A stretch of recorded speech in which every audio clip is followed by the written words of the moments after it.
This episode of the Neurodivergent Experience is brought to you by RTN Mental Health Solutions. With up to a 5-year waiting list for autism and ADHD assessments via the NHS, and that's even if you get a referral from your GP, getting an assessment in the UK has never been harder. So if you're like me and can't wait anymore, going private may be the best option for you. RTN offers online assessments for kids aged 6 right up to adults, with prices starting at £900. To make it more accessible, RTN can offer payment plans up to 5 months. You can access their remote services from the comfort of your home anywhere in the UK, and RTN offers group and one-to-one counselling, a private route to access ADHD medication following the assessment, and will even fight for you if your GP doesn't accept the results. So if you live in the UK and can't wait to get an assessment, go to www.rtnmentalhealthsolutions.com and use the discount code RTN23, making it even more affordable for all of our listeners to get an autism and ADHD assessment.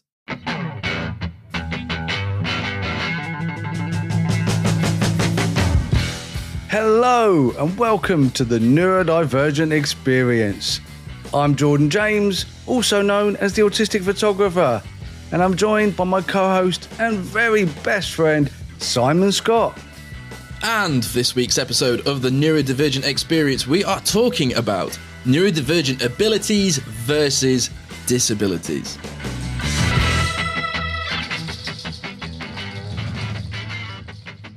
Hey dude. Hello. You're not having a good week, are you? No, I'm sat here just being like 1 spoon, 2 spoon, 3 spoon. I've started a new job. I can't get any ADHD meds. That is a problem at the moment. It is a serious issue. I just hate the fact that no one seems to take it seriously except us NDs. No one really seems to care. They're just bit of a trend there, isn't there? Oh yeah, people not giving a poop about disabilities.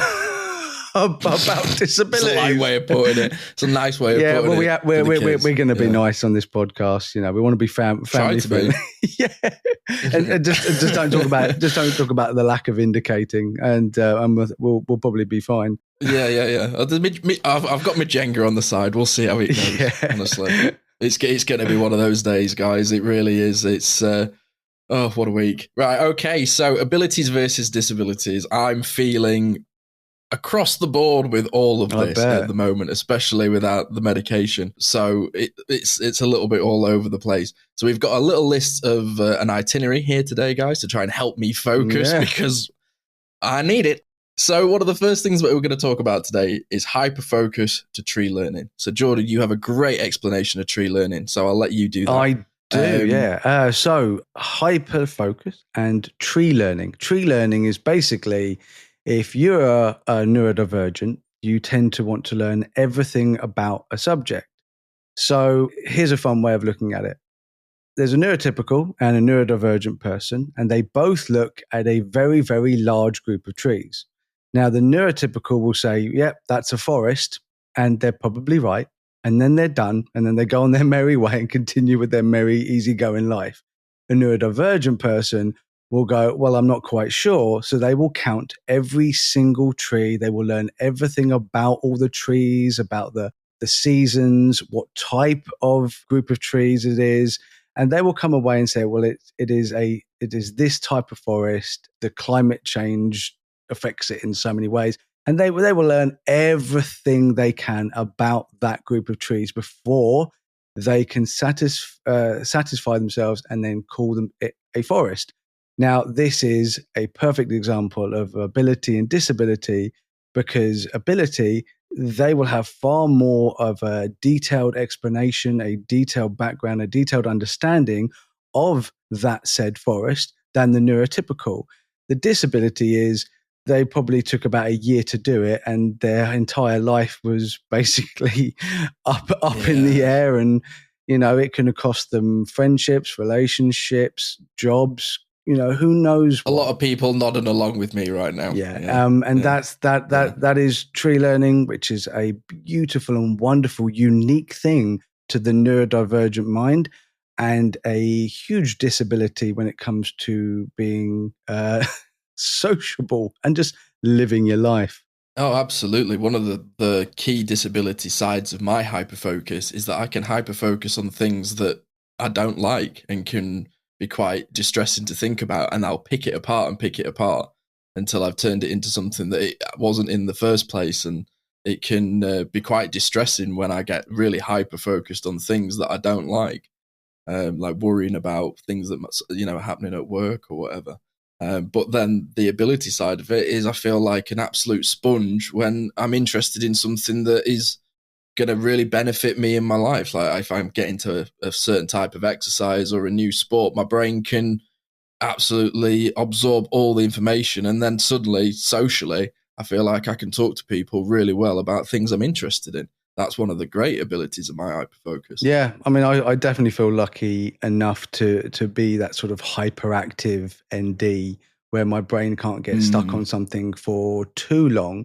So I always become, sort of a quote unquote expert level or a specialist level in most subjects. But oddly enough, that that same ability to remember everything and to be able to like monologue it to people. Also, when I get stuck on a new subject or I get interested in a new hyperfixation, a lot of the time that knowledge from the previous or the previous just disappears. It kind of feels like you're working out a particular type of muscle and then you just go nuts on that particular type of muscle. And let's say you're just doing your legs and your legs get jacked, right? So your just legs are like crazy jacked, but you forget about all your other muscles. So you go, oh, okay, I need to focus on my arms. My arms are looking a bit weak. And then you just go fully on your arms and you become a complete There's gym a skipping monkey. leg day meme there somewhere, right? And then suddenly your legs become weak and then you end up looking like Johnny Bravo. And oh yeah. and that is how it is. It's like, we can't focus on so many things at the same time because we hyper focus so intensely on one thing that imagine trying to do that with like multiple things you just reach burnout so quickly. And that's the issue I have with the separate subjects. We'll get onto this another day, but essentially that is the issue I have with the educational system. Is not really built for NDs because it, until you get to the level where you're doing a particular degree where you can focus on one subject, they make you study so many subjects. GCSEs were a nightmare for me because certain subjects I just didn't care about, but I still had to do well in, and it was incredibly hard, incredibly difficult. Yeah, I always found juggling multiple subjects really difficult. I actually found moving into the university environment really freeing because I felt like I was like, oh my God, I can give my brain space to just my subject, the thing that I'm interested in solely. Yeah. And then I found I became a real expert in it because I could go into high detail of all my subjects and all of my modules and really give all of my brain power to it. I think that's again, that's one of the best things about not forgetting all the science stuff that I know, but it's kind of just in the background. So, just don't ask me about it and then we'll get on fine. Otherwise I will just make you just go, why did I even try and talk to this guy? So this is the thing about having lots of different interests, is that I can talk about pretty much most things. It doesn't mean that I want to, it just means that I know that that's what I should do, I guess. Oh yeah, totally. And that is high anxiety, isn't it? And this is something that is a big ability versus a disability for neurodivergent people. Anxiety can really help us in situations. We're talking about, situations that can upset us or find difficult in social settings. And my anxiety can be really difficult to navigate with that. But then it can also make me procrastinate and it makes me things really difficult. But then it also makes me incredibly aware of situations around me and keeps me safe. Yeah, evolutionary wise, anxiety is very, very important because if you didn't have anxiety as cave people, we'd have just been walking around just like getting eaten all the time. Anxiety is technically a fear of something, and fear is important. It's just whether or not that fear stops you from doing the things that you want to do. And I think for me, it's the high anxiety is always eased by my wonderful ability to prepare. So I can prepare and I can organize things really well. But of course, as I'm organizing things, I have anxiety that I'm going to get it wrong, that I've missed a step.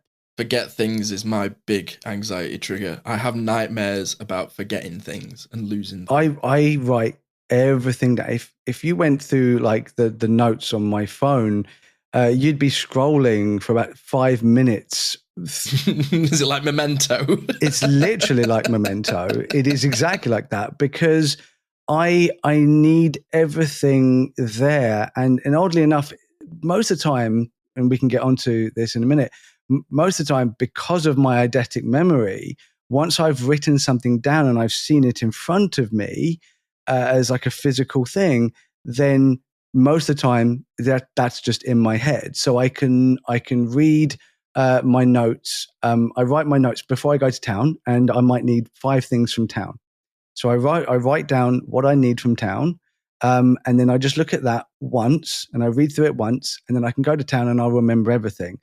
But if I didn't write it down, I'd get to town and I'd tell you what, I'd come away with 5 things, but none of them were the 5 things that I was meant to get. They were completely 5 different things. Yeah. And I'll be like, I need to go back now because I've forgotten everything that I was supposed to get. Yeah. So list. Yeah. Just forgot my phone and then there's no list.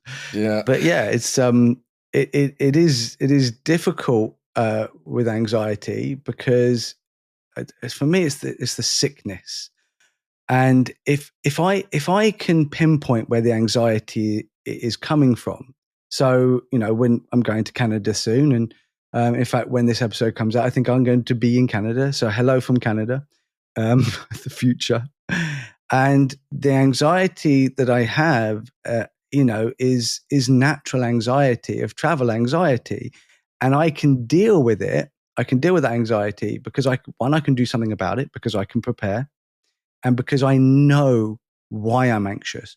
The absolute most disabling anxiety that I ever get is when I just wake up and I feel sick and I'm anxious. And I know the difference between feeling sick and feeling sick with anxiety. I've had it enough in my life. And that feeling sick of anxiety, but I don't know where it's coming from. And that makes me then more anxious. Yeah. And then that can lead to a very, very bad day for me. That what you've just explained there, that feeling of like, I don't know what's wrong, but something's wrong. That is the lizard primal part of my brain going, you are prey and you are being hunted and there is something in the trees. And I just feel like I'm constantly looking over my shoulder. Even if I've just sent an important email and I'm waiting for a reply, I feel like my brain just goes into fight or flight, life or death. This is the be all and end all. And it's like, I can't see beyond the point of resolution. My brain just totally narrows in on the situation. And then that's when I start hyper focusing on it and picking it apart and losing sense of what I was even anxious about in the first place. That to me is really disabling because it has almost like this domino effect where I feel shaky, my legs, my muscles feel really weak. And then I get IBS. So I just feel like everything I eat, I can't like keep in. So I'm feeling frail all the time. And it really is disabling. You nail it with that sickness. I've never really thought of anxiety as a sickness before. And now my brain's like, it's always been that way. 100%. Yeah. And the worst thing is that like, if you don't know about it, you can assume that it might be something else. You can, and the thing is that if I rang up my work and said, look, I am sick today, and they go, oh, okay, like, can you be more specific? And I say, well, I'm having serious stomach issues because of my high anxiety. I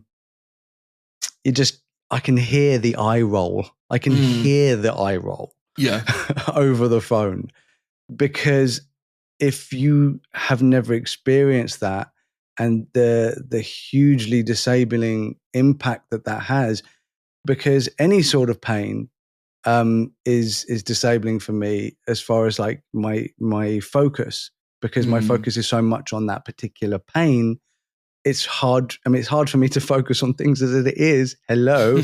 But then you add pain to it, and all I can think about is that pain. So I'm trying to get through the day, and I'm like, okay, I need to do this. I need to do this. And oh God, my back. Oh, I need to do this. And my stomach. And that, it ends up being pain, and pain is so disabling, not physically, because it is obviously physically it's disabling, but it's also mentally disabling. And I think draining. not enough people understand that. Let's talk about the eidetic memory, because it can be known as savant, and I do not like that. But if people would term for it, if people would like to understand it better, that is that is a neurodivergent thing, but it is not a everybody who is neurodivergent thing. And unfortunately, it is a bit of a stereotype, but it is a stereotype that you and I both fit into. Yes. So how does your eidetic memory affect you? Or would you like to explain what your eidetic memory is like? That would be the best thing. Okay. So before you and I jumped on our recording session, and we always hang out and have a little chat, and we were both saying how we're so similar. You and I are like two little lighthouses pinging information to each other without even talking about it. We've both watched Mad Max Fury Road this week. Without even mentioning it, we've both watched it this week. It's weird. It was so funny that. But in the film, there is a fantastic representation, in my opinion, of how my eidetic memory works. As Max has flashbacks, he has his memories run up to him to the point of it fills the vision of his, the whole camera, and it's the only thing that he can see, and he reacts to it. That is exactly how my eidetic memory works. If I'm thinking about something that is, like I've talked about with that hyperfocus, that high anxiety, picking apart a negative thought, I will have the image run at me in my mind's eye like a car coming towards me, and I will physically jump and react to it. And it's really frightening in moments, especially when I'm busy doing things and I don't even realize I'm thinking about something. And the next thing you know, I've got somebody's face just like, boom, like in my face. It can be really jarring and a little bit frightening. Oh, God, yeah. But at the same time, if I need a bit of information or I need to remember how something is done and I've been shown it or how to do it before, my brain will open up. It's almost like I can see it now, like a really big folder, and it'll go and flick through it and then just go, here it is, and drop the JPEG of the image of what I need in my inbox, and it will appear in my face. And it's almost like time freezes and I can pick apart everything in the image and go, well, that's there, that's there. It's like Iron Man's like hood. It's like Jarvis. He looks at something and it goes temperature, volume, battery. You're playing Fallout 4. It's like being. It's like the Pit Boy. It's like being it's like having a Pit Boy in your vision. That is exactly what it's like. Boop, boop, boop. But that is incredible. It's an incredible ability to have when it's happening with really negative thoughts. It's like having a horror show in your head. Oh, but at the same time, it drains your battery. It's exhausting once my eidetic memory kicks in, because I can just feel my battery going, boo. It's like having your torch on your phone and then having all your apps running at the same time. So I could not agree with you more. I mean, that was beautifully explained, dude. Oh, absolutely. Thank you very much. That was so good. And yeah, I have the same thing. It's like a filing system in my head, and I will go and collect those memories as and when I need them. And it's different to like remembering facts, because facts are kept in a different file cabinet for me. This visual representation of a memory makes it feel like it literally happened to me yesterday, and someone saying, what was it like when your son was born? And I'm like, it literally happened yesterday, and I can clearly tell you. And the thing is, it doesn't just come with visions; it comes with smells. Yes. It comes with all the senses that I had at the time, and it comes with raw emotion, because it feels like I'm experiencing it again right in that moment. It's like it's happening now. And so I can tell you exactly how it felt when my son was born, I can tell you everything that was in the room. I can tell you how bright it was. I won't, but I could tell you all about the smells. We're not going to go into the smells. There's some pretty thank you nasty for ones, and I can remember these exactly. But so when I'm giving a talk, it's what makes me such a good speaker when I'm speaking about my experiences like this. And I think people also really need to understand that's what makes this so hard for the both of us when we're talking about, bad times in our lives, which we have an abundance of. So rather than me like reliving those moments, I'll just brush upon the fact when I'm talking about my childhood and the negative things, when I'm talking about, the deaths in my family and things like this. It does feel like it's happening now. Or it literally just happened yesterday and it's fresh and I'm talking about it because I have all these memories but I will just brush on one particular memory that always makes me feel good. And although it is a sad overall, it always does make me happy, is that I remember perfectly the last time I saw my older brother alive. And I have kept that memory forever. And I can go back and it's like I can see him again and he's standing there and he's in his jeans and he had a white t-shirt and his short hair and he's just giving me a wave and it's beautiful. So it is a huge ability for me, but at the same time I remember the phone call where someone told me that he was gone. I remember that all the time and I have to deal with that.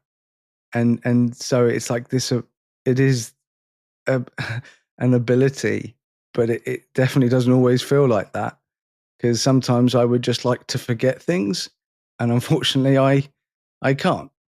The best thing that's happened to me for my eidetic memory was from my photography. Was as I was really, suffering with my mental health and I was looking at beautiful images, on my phone, other photographers' work, and I was really enjoying it. And then I was able to file all those hundreds, maybe thousands of images that I'd flicked through. And I had like a filing system of what I thought was a good photograph. And then I was able to go out and use all those images and put them all together. And that's literally how I learnt photography, was because I have like a whole massive filing system of what I think is a beautiful photo, which is the only thing I really care about is whether I like it or not. And so, yeah, huge, definitely more on the ability side. But yeah, unfortunately, it does take its toll. Yeah, you've made a wonderful point with that. I think socially with my eidetic memory, I find sometimes I'm great at telling stories. I'm really good at painting a picture. But I also can take over a conversation and try and paint too much of a picture. And also with it as well, when you were talking about public speaking, I find when the image strikes me, as you were talking about as your brother there, as you're telling the story, my imagination is creating my own image and I'm feeling a lot of deep emotions from that. It's not just the thought of what you're describing, it's the smell that comes with it, it's the sensation, it's the emotion that comes from seeing you talking about your brother. And that can be a hard place to live in, having a lot going through your mind and it being really visceral and running deep. It can be hard being a deep person. I've always been described as being very deep. I think that's just because of how much our brains go through with the amount of processing that it takes to run a brain like ours. It's another perfect example of disability versus ability is hyper empathy, which you know, spoiler alert, we are empathetic. If anything, too much. And this is it. This is it. And once again, let me be very, very clear. We are talking about we as in you and I, not we as in Just us neurodivergent people. Otherwise, I will say neurodivergent people. It's our experiences. It's our experiences, yeah. And like generally with the people that I've met have experienced this, with thousands of people that I've spoken to online have experienced this. But, you know, every single person is different. I want to make that very, very clear. But with us, the hyper empathy it can be a beautiful thing because it means that we can connect with each other. Oh, yeah. On a level like I don't think any. I'm not going to say, neurotypicals will never get it, because I don't know how a neurotypical thinks, but I know how we think. And I can't imagine, you know, not being able to have this ability of just being able to like just connect with you and feel what you feel and you feel what I feel. And it brings us so much closer together as friends that, you know, that's a really great ability, and I'm sure you can describe how it can be incredibly disabling to you. Oh, crikey! Yeah, it's like being hit by a bus. I just get hit with such waves of emotion. It's like there are certain films that I'll watch where genuinely I Google before a film, is a dog gonna die in this film? I need to know, because it does something to me. It's like I was having to really explain to somebody why I have to skip through the first 10 minutes of John Wick. And they were like, "Oh, don't be a wimp." I'm like, "No, you don't understand. You don't understand." That's so ableist. Yeah, it is. And that is the disability part, is then trying to explain that to somebody and not feel like you're coming across as just a simpleton of just trying to explain why you feel something so deeply, and people just to go, "Oh, grow up," or get a grip. And it really, really hurts. But with that empathy comes loyalty. And I'm sure I speak for many neurodivergent people when I also talk about my own experiences of I have had my loyalty abused and been really taken advantage of because of how much I care about people. I've had a lot of friends that have become bullies and like used my generosity and my kindness because it was a love relationship that if I'm in a friendship, I'm in. It's not like having a foot in the door. I'm your friend, I'm your friend, because I only have the energy for a certain amount of friends, but that is disabling because I feel like I can be too much. And then you separate yourself from people, and then the mask comes up, and then here we go. That anxiety kicks in, the hyper-focus kicks in, you start hyper-focusing on every little thing you said and did, and oh, crikey, it's just exhausting, and it makes me really, really vulnerable. Do you know how a lot of my friendships ended so abruptly in the past before I understood myself better, was that I wouldn't, like I'd be, because of what I've been honest and it ruined friendships. Then I started trying to do friendships where I wasn't honest. So yes. I would keep in the things that I didn't like about someone or the things that they annoyed me, and instead of just telling them, I would keep them inside, and then eventually it would just build up, and it would just come out with like a whole barrage of, well, you did this and this and this and this and this and this, and then that would be it. That would be done. And a lot of the times, because this is kind of like paradoxical, that when I was honest with people, they would end the friendship with me. But when I wasn't honest and I built it up, and I would just get so frustrated with not being able to tell this person what was bothering me, then that's when I would just end the friendship with them, because I was like, I can't be around this person if they're going to keep doing this thing that really upsets me. But with you, I can just tell you, and I never get annoyed. So I it never gets to the point where I get annoyed and go, oh, do you know what? You're doing this thing. It's really driving me insane. And because I never get angry about it, and so I can just talk to you about it openly, and you just listen, and it's the same way back. And I also don't have this thing with you where a lot of people will say, oh, I don't like that you're doing that. Oh, I don't like you're doing that. Well, you shouldn't do that.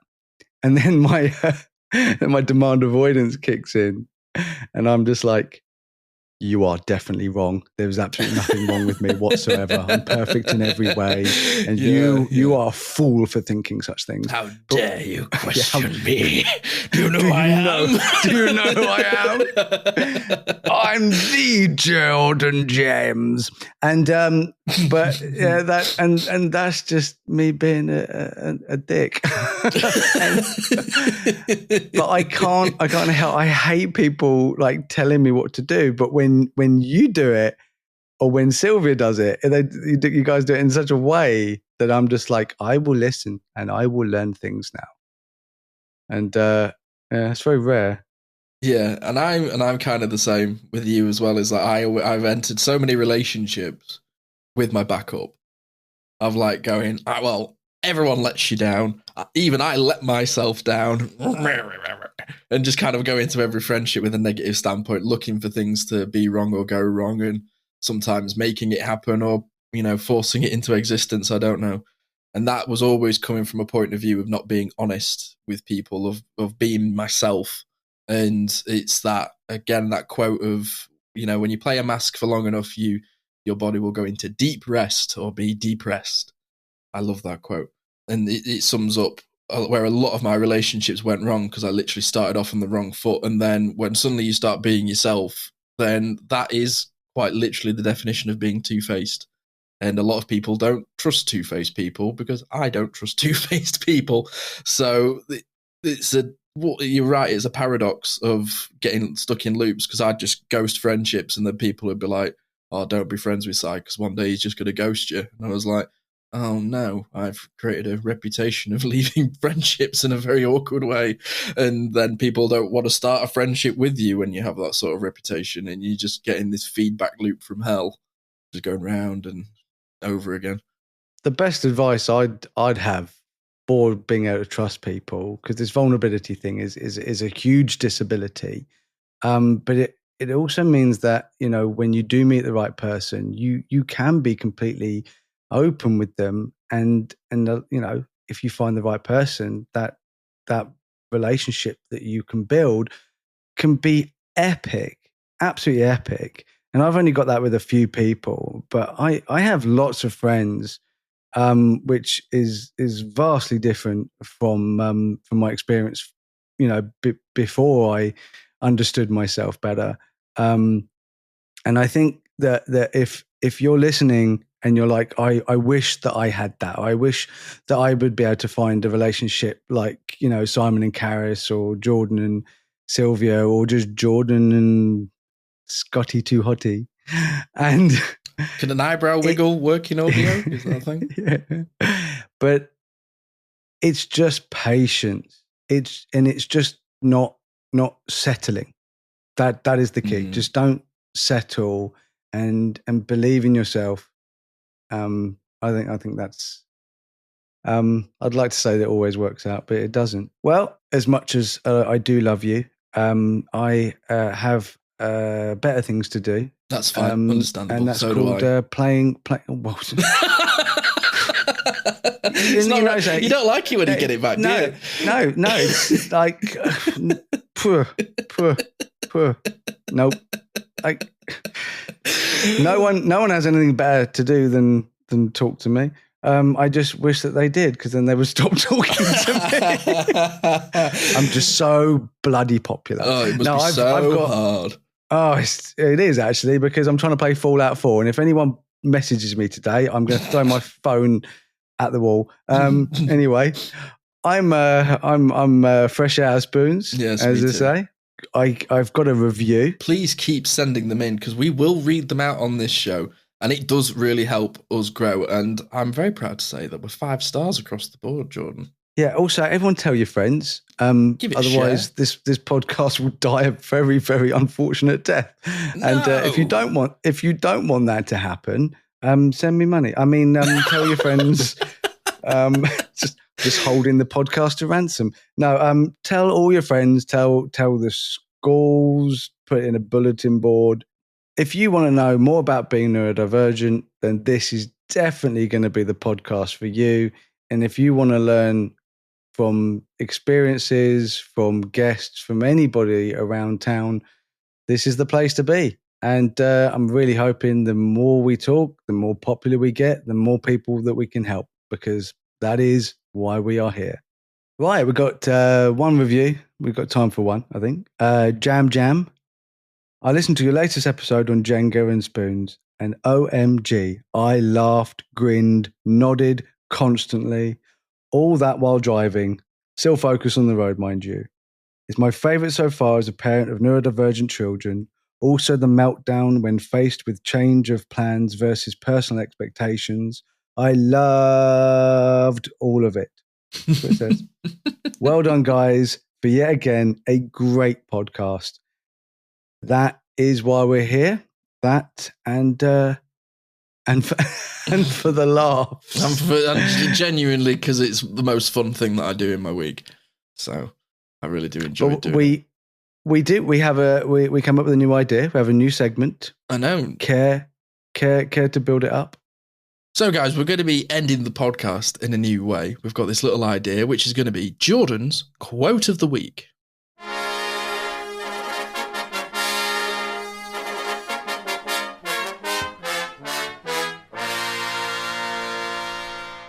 If licking Play-Doh is wrong, I don't ever want to be right.